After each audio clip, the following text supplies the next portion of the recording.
디모데후서 3장 14절에서부터 17절까지 말씀입니다.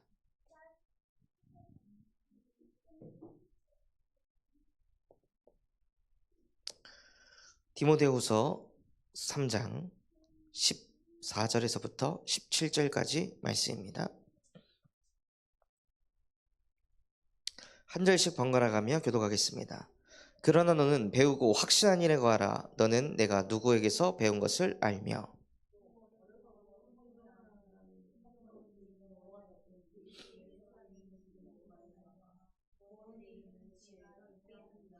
모든 성경은 하나님의 감동으로 된 것으로 교훈과 책망과 바르게 함과 의로 교육하기에 유익하니.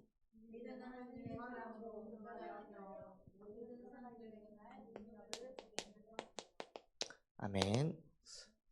이 말씀 가지고 말씀 회복 그리고 생명 누림이라는 제목으로 하나님께 예배하도록 하겠습니다.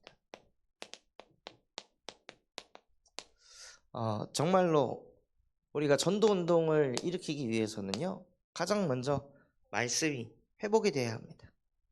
지나가는 말씀이 아닌 그 말씀이 우리에게 살아 역사하는 것이, 그것이 정말 복음을 누리는 것입니다. 하나님께서 우리를 유일한 존재로 창조하셨습니다. 유일하신 여호와 하나님께서 오직 인간만 유일한 하나님의 형상으로 창조하셨습니다. 그래서 하나님의 형상으로 창조된 유일한 존재이기 때문에요, 인간만 유일하게 하나님과 항상 함께 할 수 있습니다. 어떤 순간 속에서도 하나님이 나와 함께함을 누리는 유일한 존재의 축복을 누리는 증인이 되시기 바랍니다. 오늘 전주 현장에서 다락방을 하는데 거기에 예배하기 전에 고양이 한 마리가 계속 돌아다녔거든요. 근데 예배 딱 시작하니까 지 집에 들어가 있더라고요. 예배 딱 끝나니까 예배 끝났냐고 야옹 예배 끝났어 하고 야옹 하고 잘 가라고 인사하더라고요. 예배하기 전만 해도 그렇게 막 돌아다니던 그 짐승이 예배 딱 시작하니까요, 딱 지방에 들어가가지고 가만히 있더라고요. 그래서 진짜 인간만 하나님께 예배할 수 있는 유일한 하나님의 형상이구나. 저와 여러분은 어떤 순간 속에서도 하나님과 함께 할 수 있는 유일한 축복을 받은 존재입니다. 눈에 보이는 변화, 응답이 아니라 진짜 응답 중의 응답은 하나님이 지금도 나와 함께 하신다. 이게 믿어지는 것입니다. 이게 누려지는 것입니다. 직장에서 욕을 먹을 때도 하나님은 나와 함께 하신다. 그래서 욕을 우리가 먹기 전에 우리 안에 살고 계시는 하나님께서 먼저 먹으시는 겁니다. 우리가 누군가에게 손가락질 당할 때 내가 당하기 전에 하나님이 먼저 당하시는 겁니다. 그러한 존재로 우리를 창조하셨습니다. 그래서 하나님과 함께 하면서 무엇을 하냐면요, 유일한 미션을 수행하는 것입니다. 하나님과 함께 하면서 함께 하는 게 평안하다, 행복하다, 감사하다, 그리스도의 사랑이 너무 좋다, 거기에 안주하라고 주신 것이 아니라 하나님과 함께 하면서 하나님이 인간에게만 주신 유일한 미션을 수행해 나가라는 거예요. 생육해라. 하나님의 형상들을 많이 낳아라. 번성해라. 그 하나님의 자녀들이 더 많게 하고 땅에 가득 찰 정도로 정복하고 현장을 다스려라.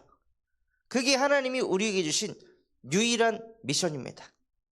그래서 이 미션을 우리에게 적용하면 호남을 살리고 세계를 살리고 후대를 살리는 것이 하나님께서 우리 교회에 주신 유일한 미션입니다. 그래서 우리는 우리 교회만을 위한 교회가 아니라 호남 전역을 살리고 세계 현장을 살리고 우리 교회 후대를 넘어 다른 후대들까지 살리는 그러한 유일한 미션을 우리에게 주셨습니다. 그래서 오늘 전주교도소 현장에 가서 한 청년에게 복음을 전하는데요. 이제 20대 중반밖에 안 되는데 벌써 교도소 2번 왔어요. 그래서 그 청년에게 너는 하나님의 형상을 가진 유일한 존재다. 그러니까 내 또래 애들은 지금 이거 하고 있는데, 내 또래의 사람들은 지금 이런 응답을 받고 있는데 나는 여기서 뭐 하지? 그런 생각 하지 마. 너는 그냥 너의 존재 자체가 유일한 존재야. 남하고 비교할 시간이 없어. 남하고 시기 질투할 시간이 없어. 하나님의 너를 유일한 존재로 창조하셨기 때문에 하나님이 너에게만 주신 유일한 것을 찾는 것만 해도 시간이 부족하다. 남이 가진 거 나는 못 가진 거 때문에 시달리지 말고 너에게만 주신 것을 찾아라. 그러면 남들이 가진 것보다 더 빨리 이루게 될 것이다. 그게 하나님이 우리에게 주신 유일한 것을 찾을 때, 하나님이 우리에게 주신 그 달란트를 찾을 때요, 우리를 통해 하나님께서는 유일한 미션을 이루어 가십니다. 그 메시지를 그 친구에게 전달하는데 눈물이 그렁그렁 해가지고 메시지를 듣더라고요. 그런데요, 우리에게 많은 문제가 있는 것처럼 보이지만 인간에게 있는 문제는 오직 한 가지의 문제입니다. 인간은 유일한 문제를 가지고 있습니다. 그것이 무엇입니까? 하나님은 말씀을 우리와 항상 함께 하시는데 우리가 말씀과 함께가 안 되는 겁니다. 그게 우리가 가진 유일한 문제입니다. 아무리 어려움 속에 있어도 하나님의 말씀에 그래도 나는 온 땅의 증인이 될 것이다 하고 그 말씀을 붙잡는 순간 힘이 나잖아요. 그런데 사단은 이래가지고 내가 온 땅의 증인이 될 수 있을까? 똑같은 생각은 똑같은 말씀인데요, 어떤 누군가는 바닥으로 갑니다. 그 말씀에 눌려서 삽니다. 어떤 이는 아니야, 그래도 나는 온 땅의 증인이 될 거야. 하나님이 그렇게 하신다고 약속하셨으니까 하고 그 말씀과 함께 하면은 살아나는데요, 많은 사람들이 그 말씀과 함께 하지 못하고 오히려 그 말씀에 눌려서 살아갑니다. 이런 내가 무슨 호남을 살리고 세계를 살리고 후대를 살릴 수 있을까? 내가 하는 게 아닌데 자꾸 거기에 내가가 붙는 거예요. 모세가 대단한 게 아니라 하나님이 모세와 함께 하셨기 때문에 모세가 대단해진 거잖아요. 그래서 여호수아가 두려워하고 있으니까 모세를 갑자기 떠내보내고 자기가 지도자가 됐을 때 그 상황 현실 속에 여호수아가 두려워하고 있으니까요, 하나님께서 여호수아에게 내가 모세와 함께한 것과 같이 너와 함께할 것이다. 그러니 두려워하지 말아라. 놀라지 말아라. 네가 어디로 가든지 무엇을 하든지 내 평생에 너를 능히 대적할 자 없게 만들 것이다 하고 하나님께서 여호수아와 함께한다고 말씀하셨습니다. 그런데 말씀과 우리가 함께하지 않으면은요, 자꾸 뭐가 붙냐? 내가가 붙는 거예요. 내가 할 수 있을까? 내가 살릴 수 있을까? 내가 증인이 될 수 있을까? 자꾸 내가 붙는 거예요. 그게 인간이 가진 유일한 문제입니다. 내가 하는 게 아니라 나와 함께 하시는 하나님께서 하시는 겁니다. 내가 하는 게 아니라 나를 구원하신 그리스도께서 살리시는 겁니다. 그래서 우리는 나를 믿는 존재가 아니라 나를 구원하신 예수 그리스도를 믿는 하나님의 자녀들입니다. 그래서 유일한 문제가 말씀과 함께가 안 돼서 나라는 거에 빠진 것이 유일한 문제이기 때문에요, 하나님께서는 여러 해답이 아닌 유일한 해답을 주셨습니다. 창세기 3장의 문제로부터 시작된 그 유일한 문제의 해답은 창세기 3장 15절 여자의 후손을 보내서 하나님의 말씀과 함께하지 못하게 하는 뱀의 머리를 상하게 할 것이다 하고 하나님이 유일한 해답 여자의 후손을 우리에게 주셨습니다. 여자의 후손은 딱 한 사람입니다. 지구 역사상 여자의 후손은 예수밖에 없습니다. 우리에게 헷갈리지 않도록 여자의 후손이 올 거라고 하나님께서 말씀하신 거예요. 그리고 유일한 해답으로 출애굽기 3장 18절 수많은 기적이 일어나도 정말 사람들이 그 기적을 보고 거품을 물고 쓰러진다 할지라도 그 어떤 기적으로도 해방받을 수 없다. 피제사 드릴 때 해방 받는다고 하셨습니다. 그래서 10가지 기적을 통해 하나님께서는 이스라엘 백성들에게 각인시키려고 한 것이 무엇이냐? 유일한 해답이다. 피제사는 여러 해답 중에 하나가 아니라 유일한 해답. 오직 단 하나.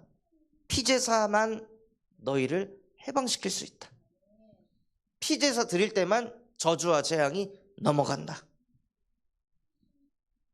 그래서 우리 인생에도 자꾸 재앙이 오고 저주가 오고 우리 후대에게 문제가 자꾸 터질 때는요, 무엇을 하셔야 되냐? 그 문제를 파고 들어가는 것이 아니라 피제사를 해야 합니다.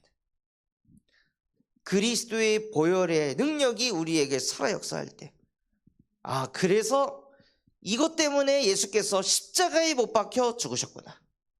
이 자녀 문제 내가 감당할 수 없기 때문에 그래서 그리스도께서 십자가에 못 박혀 죽으셨구나.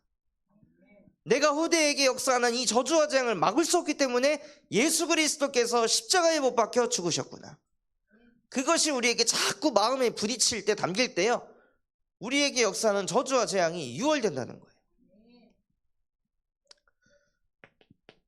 그리고 이사야 7장 14절 보라 처녀가 잉태하여 아들을 낳을 것이니,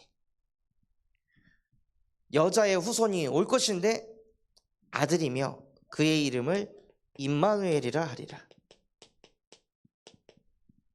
이는 하나님이 우리와 항상 함께 계심이라. 인간이 가진 유일한 문제는 말씀 대신 하나님과 함께 되지 않는 게 문제였잖아요. 그 문제를 해결하시려고 여자의 후손이 오셔서 남자로 와서 그 남자의 이름을 임마누엘이라 해라. 이는 하나님이 우리와 항상 함께 계십니다. 그래서 임마누엘 대신 예수를 통해서만 우리는 하나님과 항상 함께 할 수 있습니다.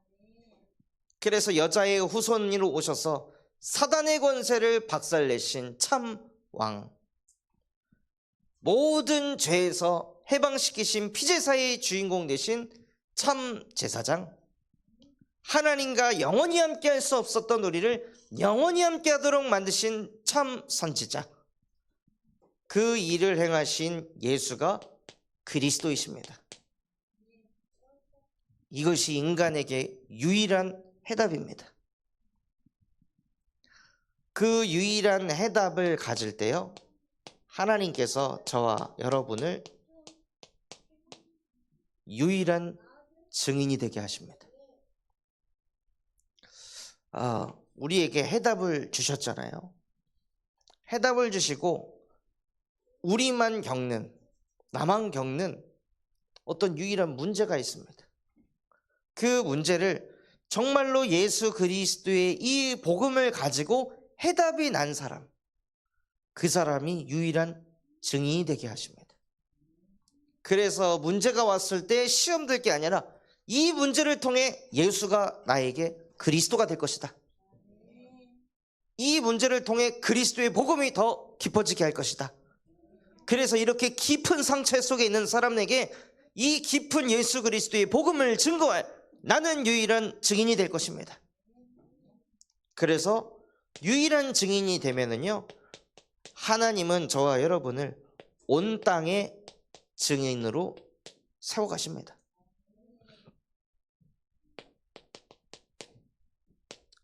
그래서 문제가 왔을 때 시달림 속으로 들어가는 것이 아니라 이 문제를 통해 하나님은 나를 증인으로 세워갈 것이다.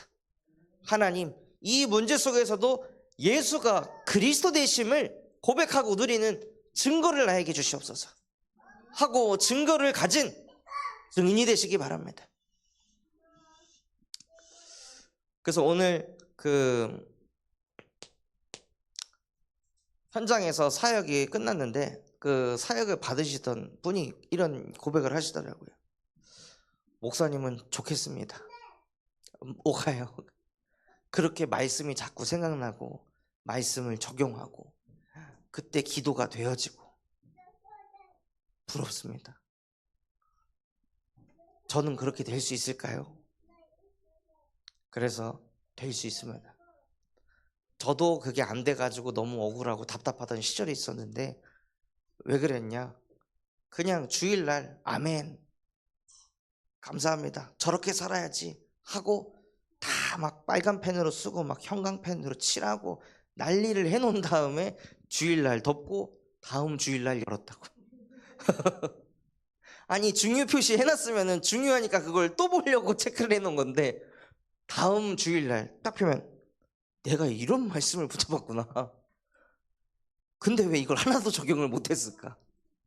그리고 맨날 그 주일이 오면은 또 회개하고 또 내 맘대로 살았구나. 또 그냥 교회에서만 하나님이었고 집에 가는 순간 완전히 나 중심이었구나.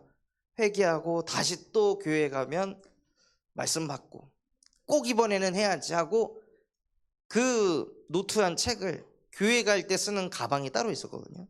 거기에서 꺼낸 적이 없는 거예요. 늘 그 가방이 열릴 때는 언제냐? 주일날 예배할 때만 열리고 예배 끝나면 닫히고 그 다음 안 열려. 그러니 뭐가 각인이 되고 뭐가 머리에 남겠습니까? 우리가 영어 한 단어를 외울 때에도 그거를 막 그 손수첩에 써가지고 버스 타고 다니면서 다시 읽고 내 안에 각인하려고 그렇게 몸부림을 쳐도 막상 시험 기간에 딱 도착해서 딱 풀려가면 뭐였지? 그게 우리인데 그렇게 쉽게 까먹고 있는 게 우리인데 전능하신 하나님의 말씀을 일주일에 단 한 번도 안 봐놓고 한 번 들어놓고 그거를 각인시키려고 하는 자체가 욕심이라고. 그래서 우리가 하나님과 가까워지려고 하는 노력이 좀 필요하다. 그래서 그거 하시면은 나중에 저보다 더 잘 되실 수 있습니다. 그 정도는 바라지도 않습니다. 아이고 그런 욕심은 없습니다. 그냥 평안했으면 좋겠습니다. 얘기하시더라고요. 그래서 정말 우리가 말로만 복음이 아니라 실제 우리의 삶 속에서 그리스도가 유일한 해답이 될 때 하나님께서는 우리를 온 땅의 증인이 되게 하십니다. 그러기 위해서는요, 말씀을 회복해야 되는데 그때 가장 회복해야 할 것이 바로 생각을 회복하는 것입니다.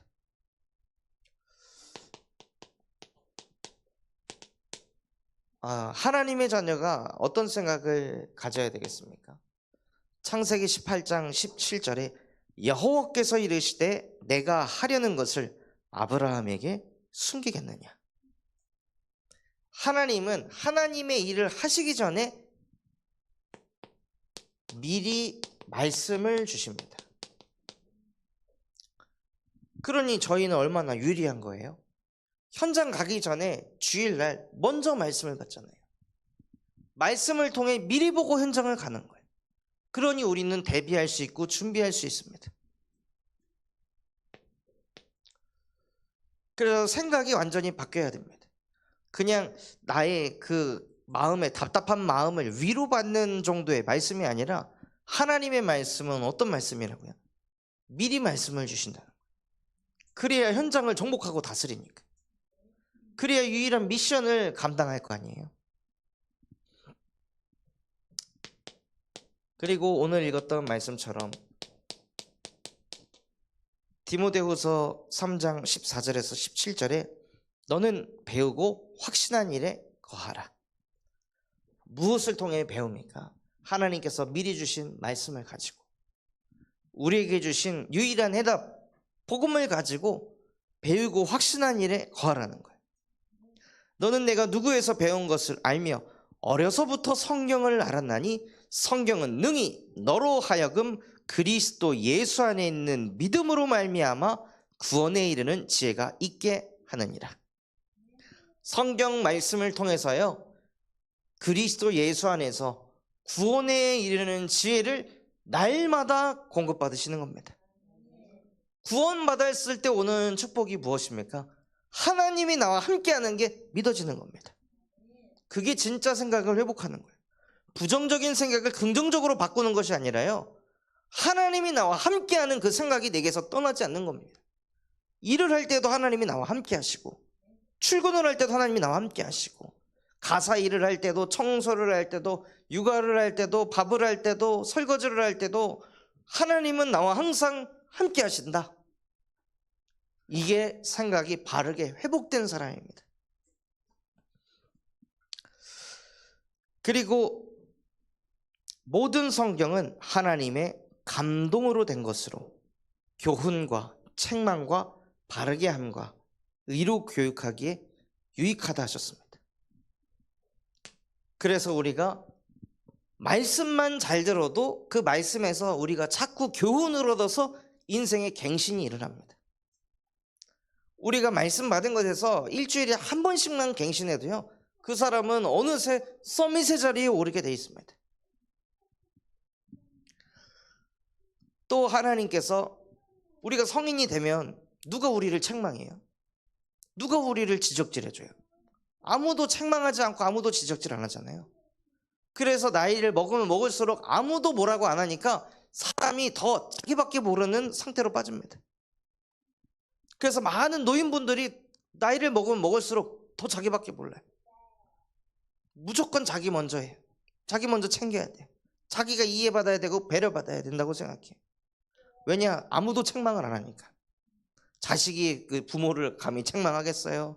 누가 누구에게 손가락질을 하겠어요? 그런데 하나님의 말씀은 우리를 책망하시고 바르게 하십니다. 그래서 말씀을 들을 때 이거 내가 좀 잘못했구나 라고 생각할 때 자존심 상할 것도 없습니다. 하나님이 뭐라고 하시는 거니까. 근데 사람이 뭐라고 하면 그렇게 자존심 상하고 그렇게 기분 나쁘고 막 너는 갱신하냐고 막 따지고 싶잖아요. 왜냐하면 우리는 하나님의 책망을 받아야 되는 하나님의 형상이기 때문입니다.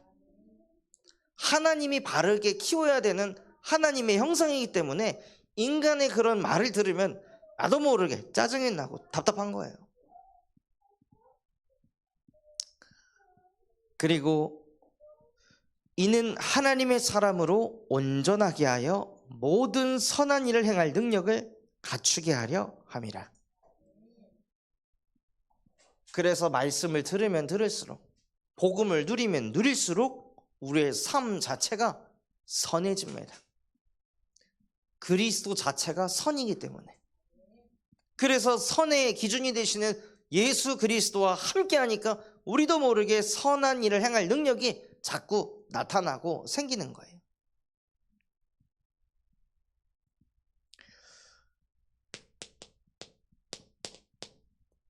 그래서 말씀을 회복하려면 생각을 회복해야 되는데요, 그 방법이 무엇이냐? 아까도 말씀드린 것처럼 요한계시록 1장 3절 이 예언의 말씀을 읽는 자, 그 말씀을 듣는 자, 그 가운데 기록된 것을 지키는 자는 복이 있나니. 다른 방법이 없습니다. 말씀을 또 읽고 또 쓰고 또 듣고 그 말씀이 내 마음에서 떠나지 않도록 자꾸 지키려고 하는 그 사람을 통해 하나님께서 말씀이 회복되는 복을 주십니다. 진짜 말씀이 성취되는 것을 자꾸 확인하게 하시고 보게 하시는 거예요.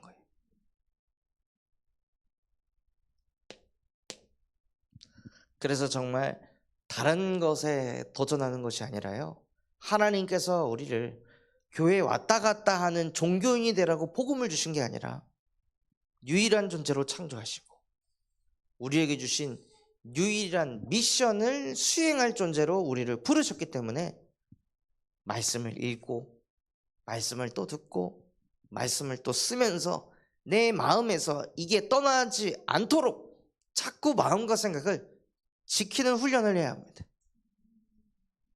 그 훈련이 쌓이고 쌓이다 보면 어느새 나도 모르게 말씀이 내 안에서 떠나가지 않습니다. 훈련이 돼 있으니까. 그냥 말씀 듣는 즉시 그냥 각인이 돼가지고 안 지키려고 발버둥을 치지 않아도 안 떠나가는 상태가 어느 순간 찾아오게 되어 있습니다.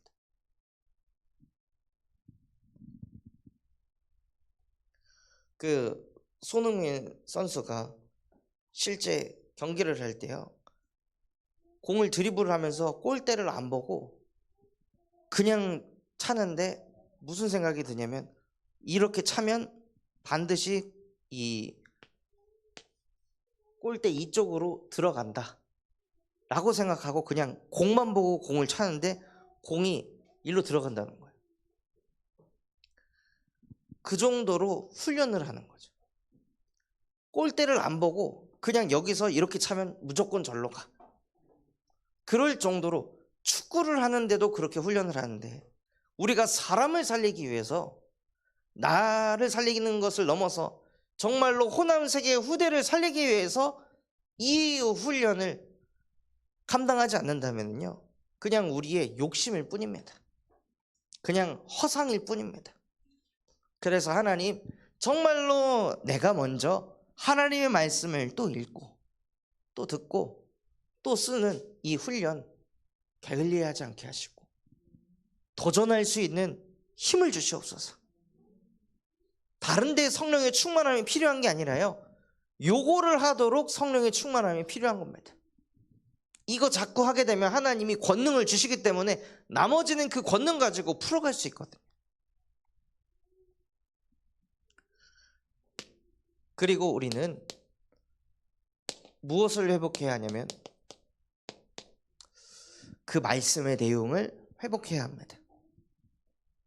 성경은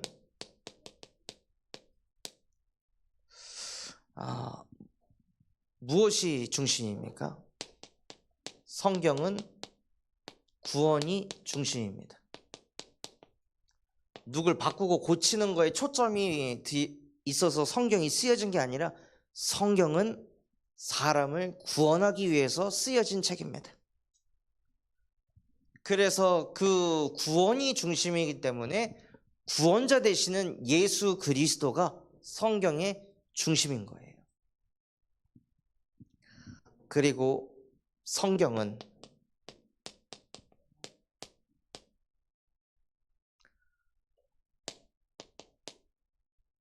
영적인 게 중심입니다. 하나님은 영이시고 하나님께서 인간을 하나님의 형상인 유일한 존재로 창조하셨습니다. 그렇기 때문에 성경을 육신적인 관점을 가지고 성경을 읽으시면 이해가 안 됩니다. 성경을 영적인 관점으로 보아야 되는 거예요. 그래서 이번에 우리 같이 봤던 이사야서 54장 말씀도 남편이 없는 여자가 어떻게 남편이 있는 여자보다 더 많은 자녀를 가질 수 있습니까? 그럼 남편 없는 여자는 이 남자 저 남자 만나가지고 애를 낳으란 뜻입니까? 육신적으로 말씀을 해석하면은요, 이상해진다는 거예요. 그게 아니라 그 자녀가 아닌 하나님의 형상을 가진 영적인 자녀를 낳는 존재.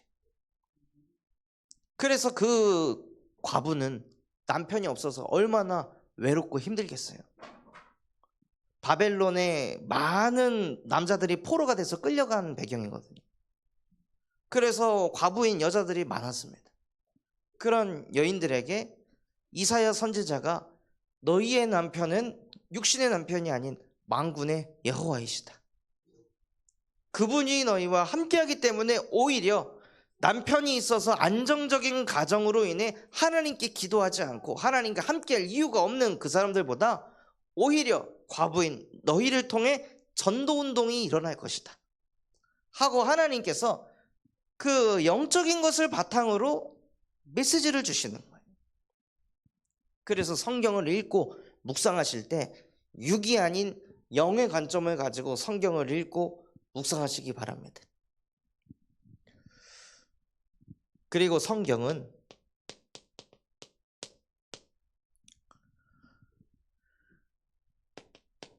사람을 살리는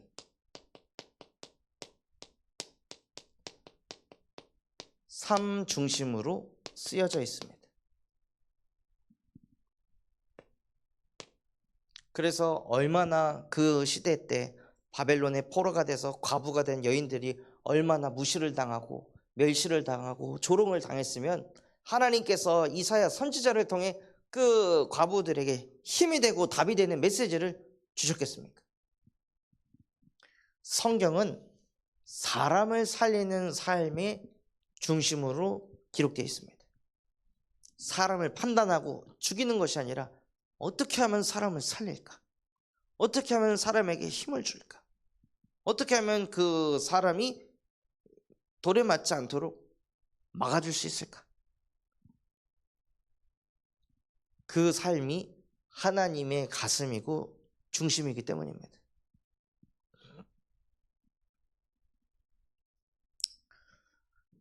그리고 우리는 내용을 회복하고 우리의 신앙을 회복해야 합니다. 누가 신앙의 기준일까요? 부활하신 그리스도를 만난 초대교회 성도들, 이 사람들이 가진 신앙은 순교 신앙이었습니다. 그리스도를 위해 죽겠다, 그런 마음과 중심을 가지고 초대교회 성도들은 신앙생활을 했습니다. 내가 그리스도를 위해서 살았으니까 요거 해주시겠지가 아닙니다. 그냥 그리스도를 위해 사는 자체가 감사했던 거예요.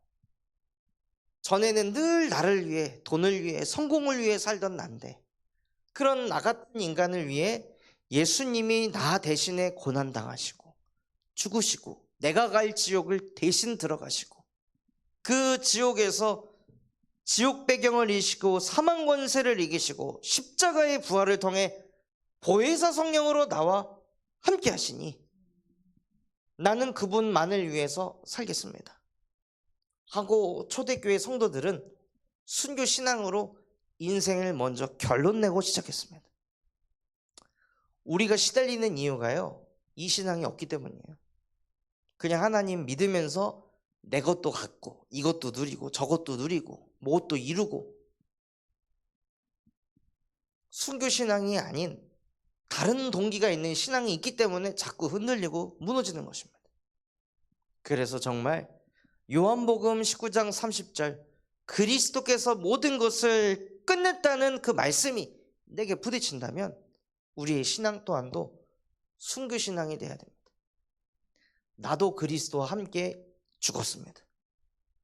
그러니 내 동기 없습니다.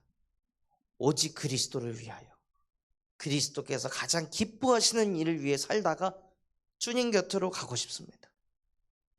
그게 초대교회의 성도들의 중심이었습니다. 그러한 신앙이 회복되는 것이 생명을 실제 누리는 증인들입니다. 그래서 정말 우리의 생각을 말씀을 통해서 회복하시고 그 말씀의 내용은 나를 똑똑하게 서밋으로 성공자로 만드는 것이 아니라 그 말씀의 중심은 구원에 있고 그 말씀의 중심은 영적인 것이며 그 성경의 능력을 가지고 사람을 살리는 삶의 중심으로 인도받는 것이 우리가 내용을 바르게 회복한 것입니다. 그래서 이것을 위해 하나님, 나는 그리스도를 위해 살다 주님 곁으로 가겠습니다. 진짜 이러한 신앙이 회복되시길 바랍니다.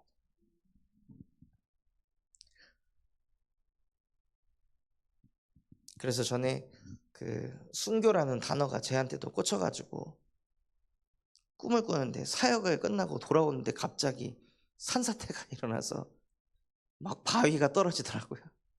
앞에 막 바위가 떨어져서 뒤로 돌아갔는데 뒤로 떨어지고, 그 다음에 차에 한 번 땅 떨어지고, 그러니까 다리 날아가고 한 대 또 떨어지고 한 대 또 떨어져서 이제 주님 곁으로 가는 이제 꿈을 꾸는데 으악 해서 일어나는 게 아니라 평안하더라고요. 아, 주님 곁으로 가는 건 평안한 거구나. 막 악몽이 아니고. 그래서 아마 진짜 순교하는 이 성도들이 막 엄청 시달리다가 주님 곁으로 간 것이 아니라 하나님의 형상이 회복돼서, 스데반도 돌에 맞을 때 천사와 같이 웃었다고 했잖아요. 얼마나 기뻤으면 내가 그리스도를 위해 박해를 받다가 가다니. 내 이름으로 박해를 받는 자는 복이 있다고 했는데, 아, 내가 그 복이 있는 사람이구나. 그래서 스데반은 행복하게 돌을 맞았습니다. 그래서 우리의 인생이 정말로 거기까지 간다면 우리가 하는 전도 운동을 누가 막을 수 있겠습니까? 호남은 살게 될 것이며 세계가 살아나고 우리 후대들은 살아나게 될 줄 믿습니다. 그 축복을 누리는 인생 되시기를 예수 그리스도의 이름으로 축원합니다. 우리 붙잡은 말씀